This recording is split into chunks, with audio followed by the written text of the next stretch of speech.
a Harvard University graduate, and a winner of Ernst & Young's Entrepreneur of the Year Award, please welcome President and CEO of Tripadvisor, Stephen Kaufer. Welcome. How are you? So I want to I'm going to start with Europe. So Europe is the largest regional travel market in the world, along with Asia. It's larger than the U.S., but I think it's about 30, maybe 31% of Tripadvisor revenue. Where does Europe fit within your long view for Tripadvisor? Oh, it's a fabulous region for us, obviously, right? There's so much travel, there's so much in terms of dollars spent and opportunity, and as was pointed out earlier, it's not as, in the hotel segment, it's not as concentrated amongst the chains. There's just a lot more room for innovation in the long tail. When you think of a lot of how Tripadvisor got going, it was capturing the interest in the long tail, a bit less on, hey, what's the reputation for a particular Marriott property, and a bit more of enabling all of these small properties, mid-sized properties, large properties, but are independent, getting their reputation out to the traveling audience. It seems like the playbook for online travel. A lot of the companies, big companies today, founded in the U.S., and the playbook is you kind of start and test and build in the U.S., then you go to the U.K., then you start to think about, okay, some markets in Europe, which may are more friendly first, say, to online penetration. Why doesn't Europe kind of get its own kind of position, kind of pole position, or is that changing? I can't really speak to all the reasons why various startups start in the U.S.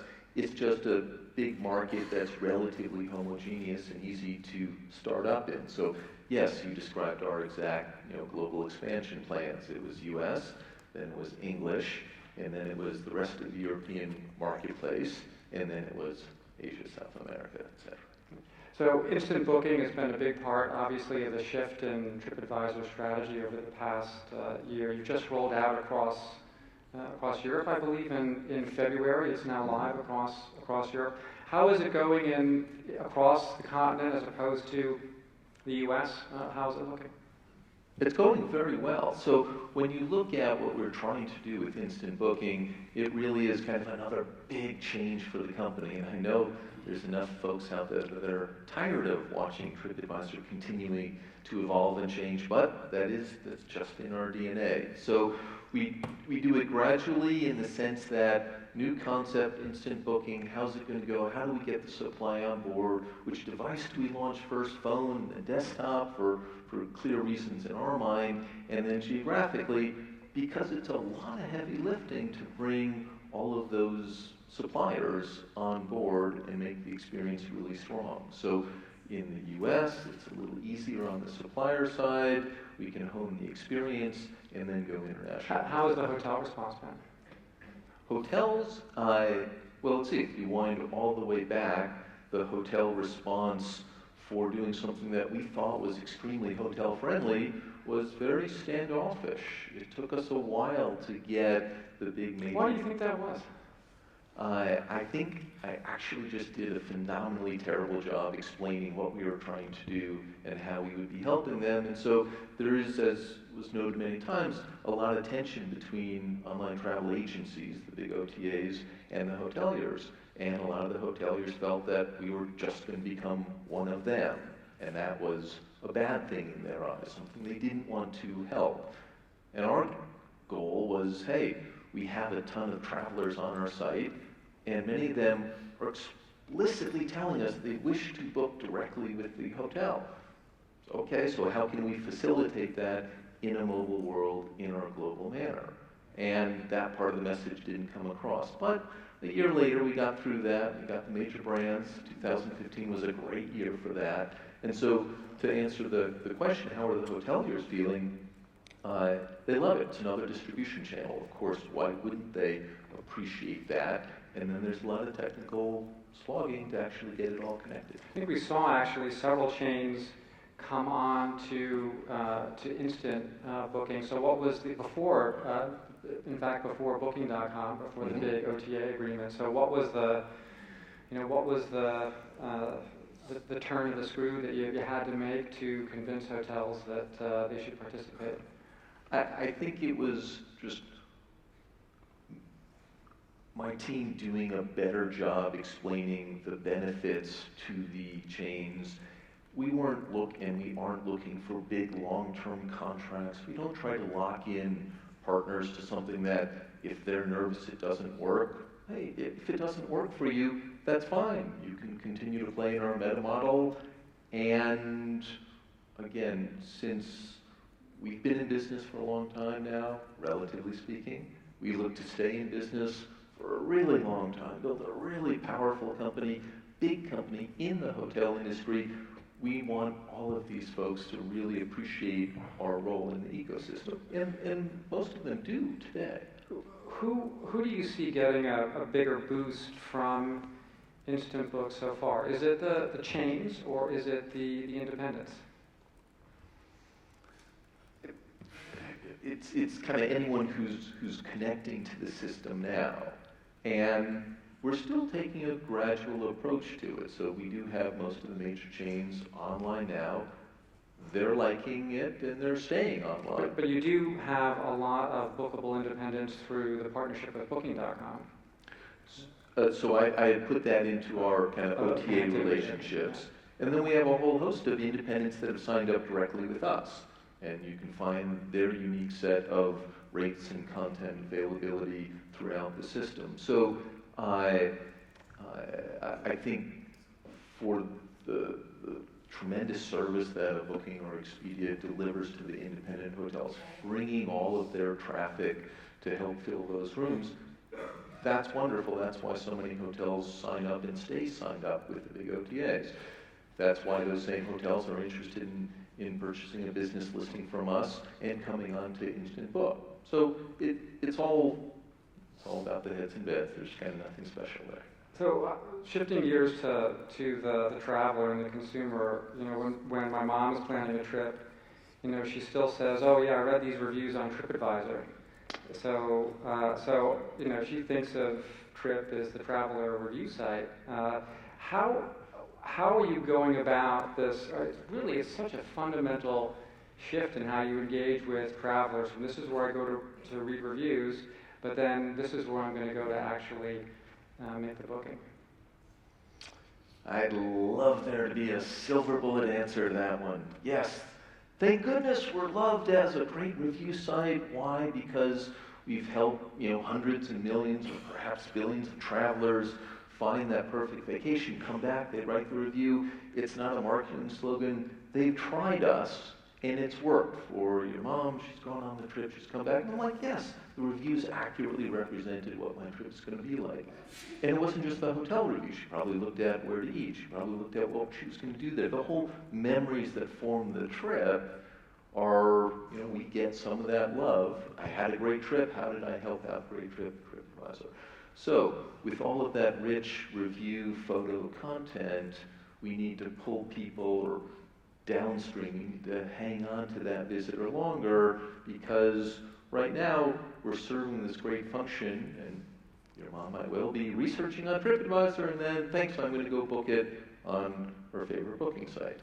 Are you seeing any kind of differences in, let's say, the review consumer versus the meta clicker versus the instant booking kind of booker? Are you seeing any, could be demographic differences, maybe differences across markets and how consumers are responding to all of the different ways to use Tripadvisor? Well, we have a little more data now kind of as our rollout has progressed, and it's kind of the not surprising note of the longer we've been in a market, the better reaction's the wrong word. The longer we've been in the market, the more likely someone is to come back and finish their booking on Tripadvisor.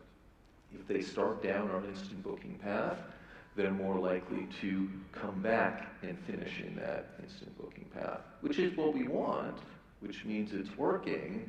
It's going to continue to take a while, and we've been out in the U.S., partially rolled out for over a year now. fully rolled out now, as of now, and in February we had rolled out, Q1 sometime we had rolled out to major European markets.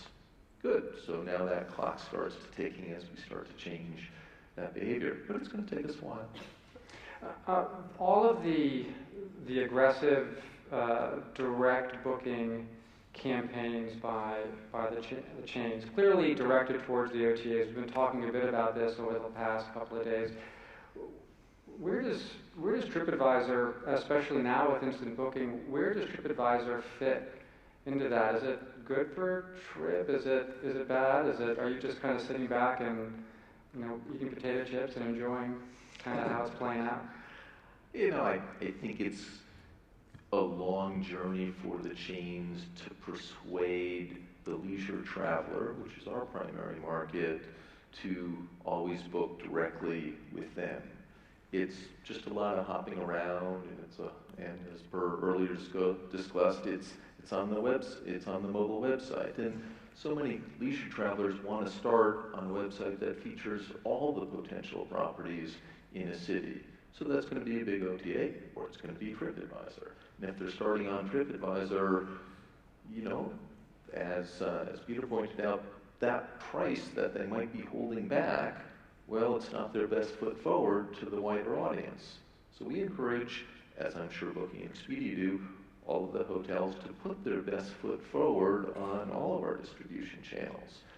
I understand why they're reluctant sometimes, but from our common sense perspective, at least for our audience, it makes all the sense. It is kind of interesting to think about examples in other industries. I can't think of one where you've got a company that sells through a channel, but then takes out advertising and says, but don't actually book through there. Like Apple sells lots of Macs through the Apple Store, and they also sell through Best Buy in the United States, but I've never seen an Apple ad that says, well, yeah, we have our computers here, but don't actually buy that. I mean, do you think that's the right strategy for hotels? I'm certainly the wrong person to suggest what the best strategy is for hotels, but we all saw the numbers that were posted earlier. The OTAs are growing at a phenomenal rate, faster than those supplier direct websites. That's a cause for concern for the chains. And so they do need to, and we're empathetic with trying to build more loyalty for those set of customers. So when you look at how instant booking operates as differentiated from an OTA, we're coming in, we're passing all the booking-related information directly to the hotel, and the hotel is servicing that guest from the moment of the booking. If you want to change, you want to cancel, you've got a question, you're talking directly to the hotel, not TripAdvisor.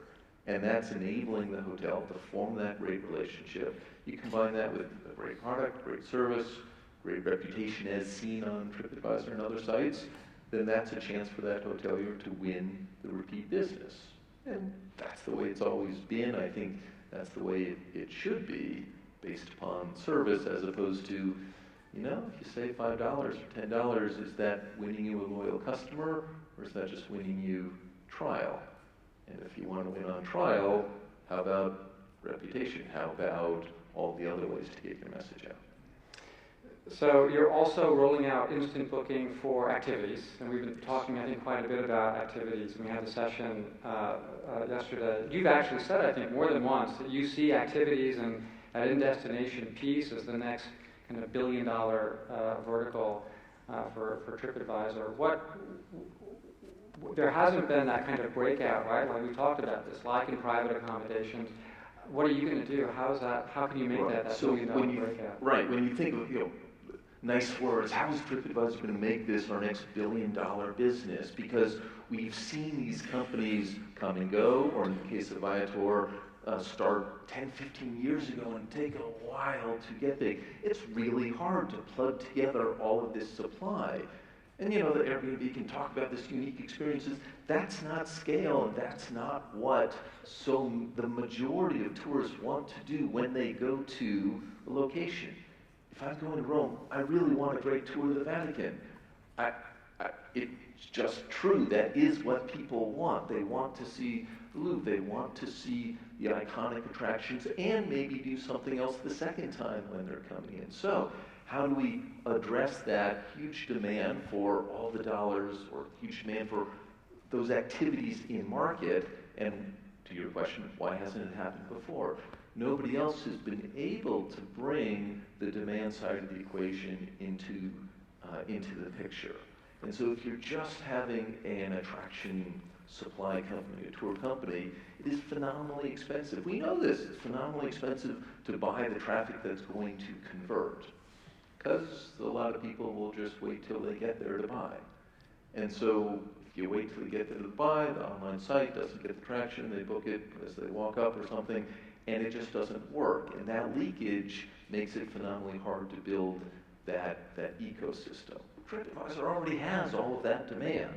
And so that was our play into the attraction space, combining the best supply, well, when we bought Viator, with the phenomenal demand that we already have, combine the two, mobile enable it, because that's just the way purchases are going to Are you doing a mobile first for activities like you did with instant booking, or are you taking it? Yeah, so we launched instant booking for attractions, book the tour, the activity on Tripadvisor first, and that's been out for a while. We just rolled it out to a lot of our English desktop platforms recently. And so, again, it's mobile first. It's a great step, but again, a multi-year journey, because we need that instant ticketing, instant availability for all of the things you want to do. And, since we bought Viator, I think the supply is more than doubled. I mean, it's just growing leaps and bounds, in part because we focused on it, in part just a great team executing against it, in part very simple mission. We want to be the marketplace where you can book any of the activities that you're going to do in market, and those activity providers are definitely intrigued, at the least, with the demand funnel that Tripadvisor can already play, because we have it. And you're clearly seeing demand, interest in actually in booking.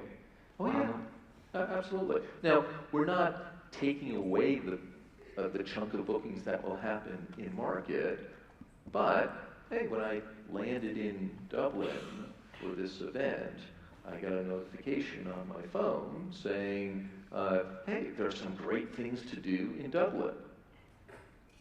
Follow the push notification, and I landed on a page that had a lot of attractions and tours that I can book. I didn't ask for that. Tripadvisor didn't even necessarily know I was going to Dublin until I arrived at Dublin.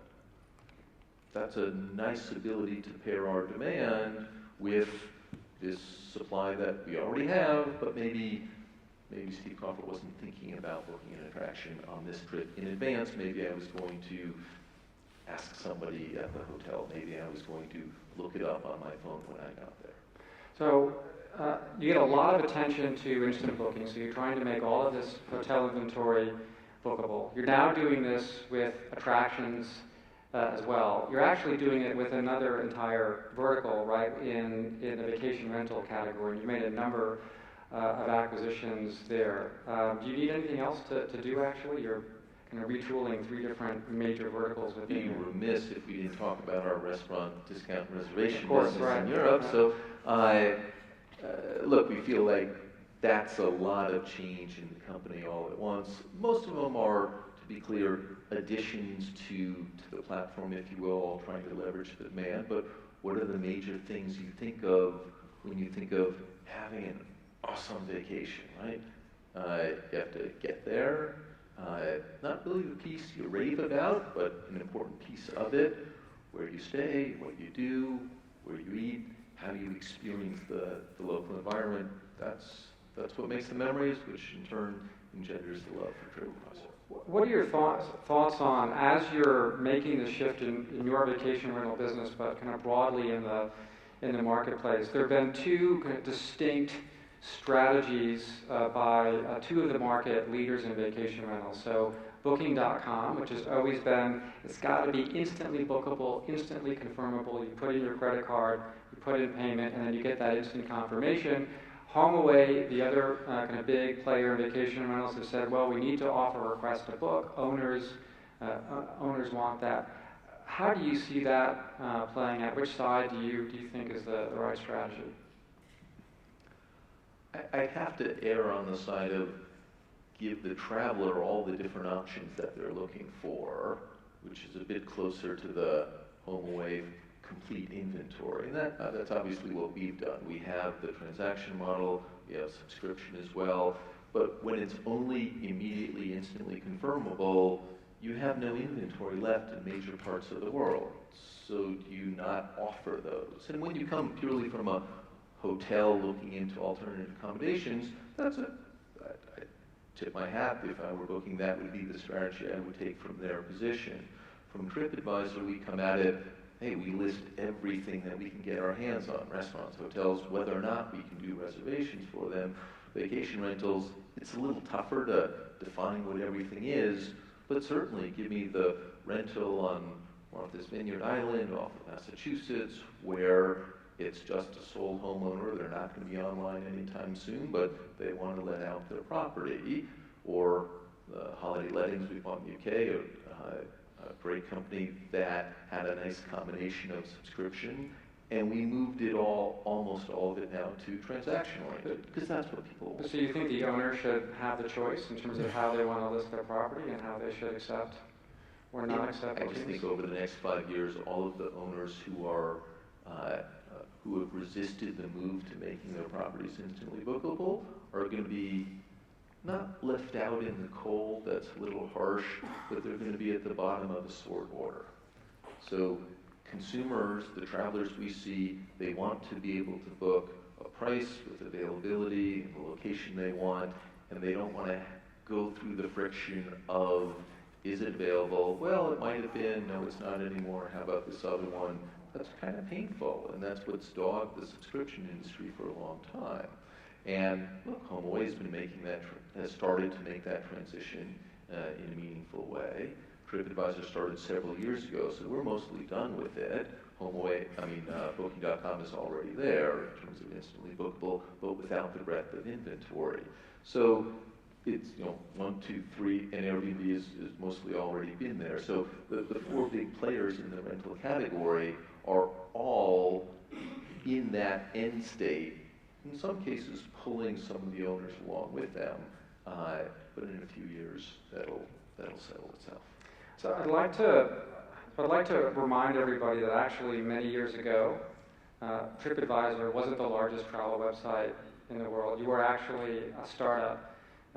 So one of the things we often talk about, on stages like this is, all of the great successes and or the great changes or pivots that companies are going through. But I'd like to ask you to share something that, a mistake, or something that didn't work, that boy, you thought this was really going to work and it didn't. You have lots of startups in the audience that are here. I think would love to hear a learning from something that didn't go quite as planned. Go quite as planned. There are just so many to choose from. So I'd have to, remind the startups in the audience the principle that I try to operate Tripadvisor on, spread through the culture, is kind of under the guise of, if it's worth doing, it's worth measuring. And so it's kind of always with the, how am I going to know if this is going to be successful in my dreams? If it works, it's going to show up in the following numbers. And it's not always revenue numbers. It could be engagement. It could be repeat usage. It could be driving more reviews. It could be lots of different factors. So a big one that we had invested a lot of effort in many years ago was what we called our Wisdom of Friends initiative. That was the Facebook Connect integration? Right. So we had enabled people, because Tripadvisor has hundreds of millions of anonymous reviews. And so the question, or the thesis we had, was that it'd be great to know if any of your friends had been to the city, what their recommendations were, had they stayed at any hotels. And we had a massive privacy question mark. Well, how could we know who your friends were? And, Facebook, when they opened up their API, we did a quick connect. And so if you are connected, you can actually see what your friends have reviewed, if your friends have given permission. Tripadvisor, largest travel site, the opportunity to do that sharing and that connection, super easy. We figured we had better chance than anyone else. The feature worked beautifully. If I went to the site, no matter what city I went to, I could see the hotels that my friends recommended, the attractions that they loved. I'd see their ratings. These were real people. I'd get their real name. If they were in the building, I could walk over and ask them. I could send them an email. Beautiful feature for me, who have a lot of friends who use Tripadvisor and write reviews. And so we measured what this did to engagement and how many people saw info from their friends. And that's where it fell down. It's still live on the site, I still love it, but the number of people that get great recommendations from their friends just isn't enough to have moved the needle, because the short answer, sorry for the long answer, but the short version is, I don't have enough friends who have visited the city I'm about to go to give me enough Something you information. thought was going to be a home run ended up being Still not valuable, but for a much smaller subset of our audience than I thought. Ladies and gentlemen, Steve Kaufer. Thank you.